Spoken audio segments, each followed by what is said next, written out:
श्यामानंद जी वृंदावन के बहुत बड़े रसिक संत हुए हैं, जो रसिक मुरारी जी के गुरुदेव भी थे। वे नित्य सेवा कुंज में जहाँ प्रिय प्रीतम नित्य विहार करते हैं, वहाँ सुहानी लगाते थे। वह सुहानी लगाते समय बड़े गौर से एक एक लता के नीचे देखते थे कि कहीं कोई चरण चिन्ह तो नहीं है। कभी कभी उनको प्रियालाल के चरण चिन्हों के दर्शन हो जाते तो वो बड़े भाव में मगन हो जाते। प्रियालाल के चरणों में जो चिन्ह है वे उन्हें देखकर पहचान कर लेते थे कि ये उनके ही चरण चिन्ह है। एक दिन इनको सेवा कुंज में सुहानी सेवा करते हुए देख श्री राधा रानी को इन्हें दर्शन देने की इच्छा हुई, लेकिन जब तक किसी सखी की कृपा ना हो तब तक श्री राधा रानी किसी को दर्शन नहीं दे सकती। इसलिए इच्छा होने पर भी श्री राधा रानी दर्शन नहीं देती। एक दिन श्री राधा रानी ने जानबूझकर अपने श्री चरण का एक नुपुर सेवा कुंज में छोड़ दिया। प्रातःकाल श्री श्यामानंद जी सुहानी लगाते थे। सुहानी लगाते समय उन्होंने देखा कि एक बड़ा ही कीमती अद्भुत नुपुर वहां पर है और उसे देखकर उन्हें बड़ा आनंद मिल रहा था। उन्होंने विचार किया किसी नवविवाहिता वधू का होगा और सोचा कि अगर वो ढूंढने आएगी तो मैं दे दूंगा।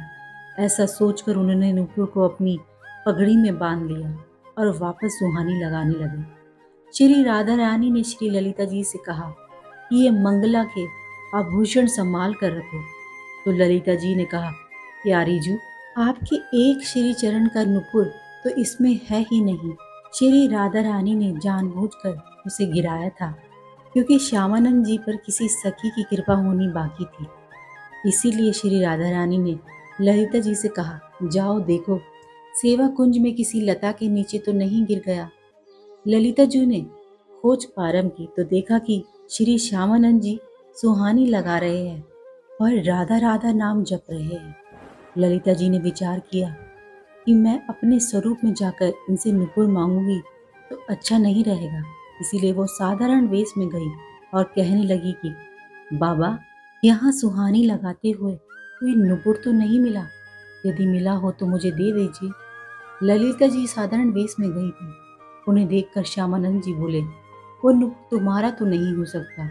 ललिता जी बोली, मेरा नहीं, मेरी बहू का है, लाओ मुझे दे दो। बाबा बोले, नहीं, मैं ऐसे तुम्हें नुपुर नहीं दे सकता। यदि ये नुपुर तुम्हारी बहू का है तो पहले दूसरा नुपुर दिखाओ, अगर वही हुआ तो अभी दे दूंगा, अगर नहीं दिखाया तो नहीं दूंगा। बाबा को अंदर ही अंदर आनंद हो रहा था कि इस नुपुर में कुछ तो विशेष है, क्योंकि इसकी खोज हो रही है। उन्हें ललिता जू से बात करके अपार आनंद मिल रहा था। वो समझ गए कि ये कोई साधारण व्यक्ति नहीं है, ये कोई दिव्य व्यक्ति है जो अपने वेश को छुपाए हुए है। ललिता जी बोली, अरे ना बाबा, तुम मुझे ही दे दो। बाबा मना करने लगे, नहीं नहीं, मैं आपको दे दूंगा और थोड़ी देर बाद जिस बहू या बेटी का गिरा है वो आकर बोले कि मेरा नुपुर था, तो मैं तुम्हें कहाँ खोजूंगा। मैं तभी ये नुपुर तुम्हें दूंगा जब दूसरे चरण का नुपुर दिखाओगी। ललिता जी ने बहुत हट किया, लेकिन बाबा ने उन्हें नुपुर नहीं दिया। ललिता जी ने जाकर श्री राधा से बात की तो श्री जी ने कहा, सखी, अब तो मुझे ही जाना होगा क्योंकि बाबा बहुत जिद्दी है और देखो ये रोज मेरी कुंज की सुहानी सेवा करते हैं, चलो इन्हें निहाल करते हैं। श्री जी जब किसी भक्त को दर्शन देने के लिए उतावली हो जाती है तो स्वयं दर्शन का विधान बनाती है। इसीलिए तो कहा गया है, सहज स्वभाव पर यो नवल किशोरी जुगु, मृदुता दयालुता कृपालुता की राशि है। श्री राधा रानी और ललिता जी श्यामानंद जी के पास आई। ललिता जी ने बाबा से कहा, इनके चरणों की तरफ देखो, वो ही नुपुर है ना, ऐसा ही नुपुर तुम्हारे पास है ना। बाबा ने नुपुर देखा और कहा, हाँ वही है। ये कहते हुए और श्री जी की करुणा देख वह उनके चरणों में साष्टांग लेट गए। बाबा ने इशारा किया कि मैं बांध दूं। श्री जी ने हाँ में सिर हिलाया। बाबा ने श्री जी के चरणों में नुपुर बांधा और श्री जी ने अपना हाथ श्यामानंद महाप्रभु जी के मस्तक पर रखा। श्री जी श्यामानंद जी को दुलार करने लगी, ये मेरी कुंज की सुहानी लगाने वाली, ये मेरी सखी है। श्री जी बहुत प्रसन्न थी। बाबा फिर उनके चरणों में लेट गए।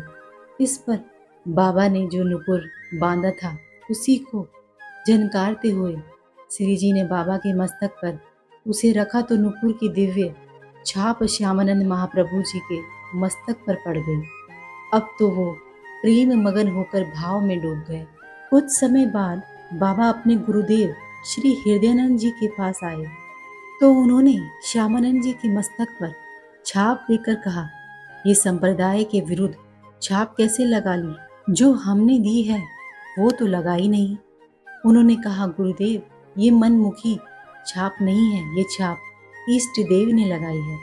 हृदयानंद जी ने सोचा ये बहाना बना रहा है और उन्हें डांट कर कहा, इसे शीघ्र धो लो। श्यामानंद जी ने आज्ञा मानते हुए बहुत धोया, रगड़ रगड़ के छाप साफ की, पर श्री जी की लगाई हुई छाप कैसे छूट सकती थी। हृदयानंद जी ने समझा कि उन्होंने ठीक से नहीं धोया और बोले, इधर आओ। और उन्होंने रगड़ रगड़ के इतना घिसा कि श्यामानंद जी के मस्तक से रक्त निकलने लगा, लेकिन छाप फिर भी नहीं छूटी। तब वो सहम गए और कहा, सत्य कहो, क्या ये श्री जी की लगाई हुई छाप है? श्यामानंद जी ने हाँ में उत्तर दिया। हृदयानंद जी कहने लगे, धन्य है तुम्हारा जीवन। मुझे अब विश्वास हो गया कि श्री जी ने तुम्हें स्वीकार कर लिया है। पर फिर हृदयानंद जी ने कहा, फिर भी हम ये मानेंगे नहीं कि तुमने हमारे तिलक की जगह छाप लगाई, इसीलिए ये अपराध है। इसलिए हम वैष्णव समाज में इसका दंड निर्धारित करेंगे। गुरुजनों की बड़ी विचित्र लीला होती है। श्यामानंद जी के हृदय में आया कि गुरुदेव, आपकी कृपा से ही तो मुझे श्री जी ने सहचरी भाव दिया है और ये छाप लगाई है। श्री जी ने अपने नुपुर की छाप देकर मुझे अपने परिकर में मिला लिया है। श्यामानंद जी का दंड निर्धारित करने के लिए वैष्णव समाज की सभा बुलाई गई। तभी श्री कृष्ण के सखा सुबल प्रकट हुए और उन्होंने पूरी वैष्णव मंडली के बीच में कहा, मैं साक्षी देता हूँ कि इन्होंने अपने आप से छाप नहीं लगाई, स्वयं श्री राधा रानी जी ने प्रकट होकर छाप लगाई है। सुबल इतना बोलकर पास के ही एक तमाल वृक्ष में समा गए। तत्काल दिव्य वाणी हुई, हृदयानंद जी, अब तो विश्वास कर लें कि तुम्हारा शिष्य वहां पहुंच चुका है जहां तुम्हारी भी पहुंच नहीं है। वह श्री जी के निज परिकर में मिल चुका है। अब हृदयानंद जी सहम गए और सारी बात मान गए, लेकिन उनका हृदय जलने लगा कि उनसे अपने शिष्य के प्रति गलती हो गई। वैष्णव जनों ने कहा, देखो हृदयानंद जी, आपने हम सबको श्यामानंद जी को दंड देने के लिए एकत्रित किया था, लेकिन आज हम आपके ऊपर दंड लगा रहे हैं क्योंकि आपने गलत किया। अपने शिष्य के माथे को इतना रगड़ा कि मस्तक से रक्त प्रवाह होने लगा और वह कहते रहे कि छाप श्री जी ने लगाई है, फिर भी आप नहीं माने। आखिर तमाल वृक्ष से सुबल सखा को प्रकट होकर गवाही देनी पड़ी और अब दिव्य वाणी भी हुई है। हम आपको क्षमा नहीं करेंगे। इसके प्रायश्चित के लिए आप 12 दिनों तक संतों का भंडारा करवाएं और अखंड कीर्तन एवं भगवत चर्चा करवाएं। यही आपका दंड है। उस दिन से ही हृदयानंद जी के यहाँ दंड उत्सव मनाए जाने की प्रथा शुरू हुई। श्यामानंद जी तत्काल समस्त वैष्णव जनों के समक्ष खड़े हुए और उन्होंने हाथ जोड़कर कहा कि गुरुदेव को जो दंड दिया गया है उसे मैं स्वीकार करता हूँ। आज से दंड उत्सव मैं करूँगा। यह मेरा अहोभाग्य है और शायद गुरुदेव यही करवाना चाहते थे, इसीलिए उन्होंने ये लीला की। इससे हम ये देख सकते हैं कि शिष्य में अब भी अपने गुरु के प्रति दोष नहीं आया। वहाँ उपस्थित वैष्णव जनों ने कहा, धन्य हो तुम श्यामानंद जी, धन्य है तुम्हारी गुरु भक्ति। यह कहकर संतों ने श्यामानंद जी को स्वीकृति दे दी। श्यामानंद जी ने बड़े उत्साह से 12 दिनों तक उत्सव मनाया। यद्यपि वह दंड एक बार के लिए था, पर उसे प्रतिवर्ष मनाया जाने लगा। जय श्री राधा, जय श्री हरिवंश।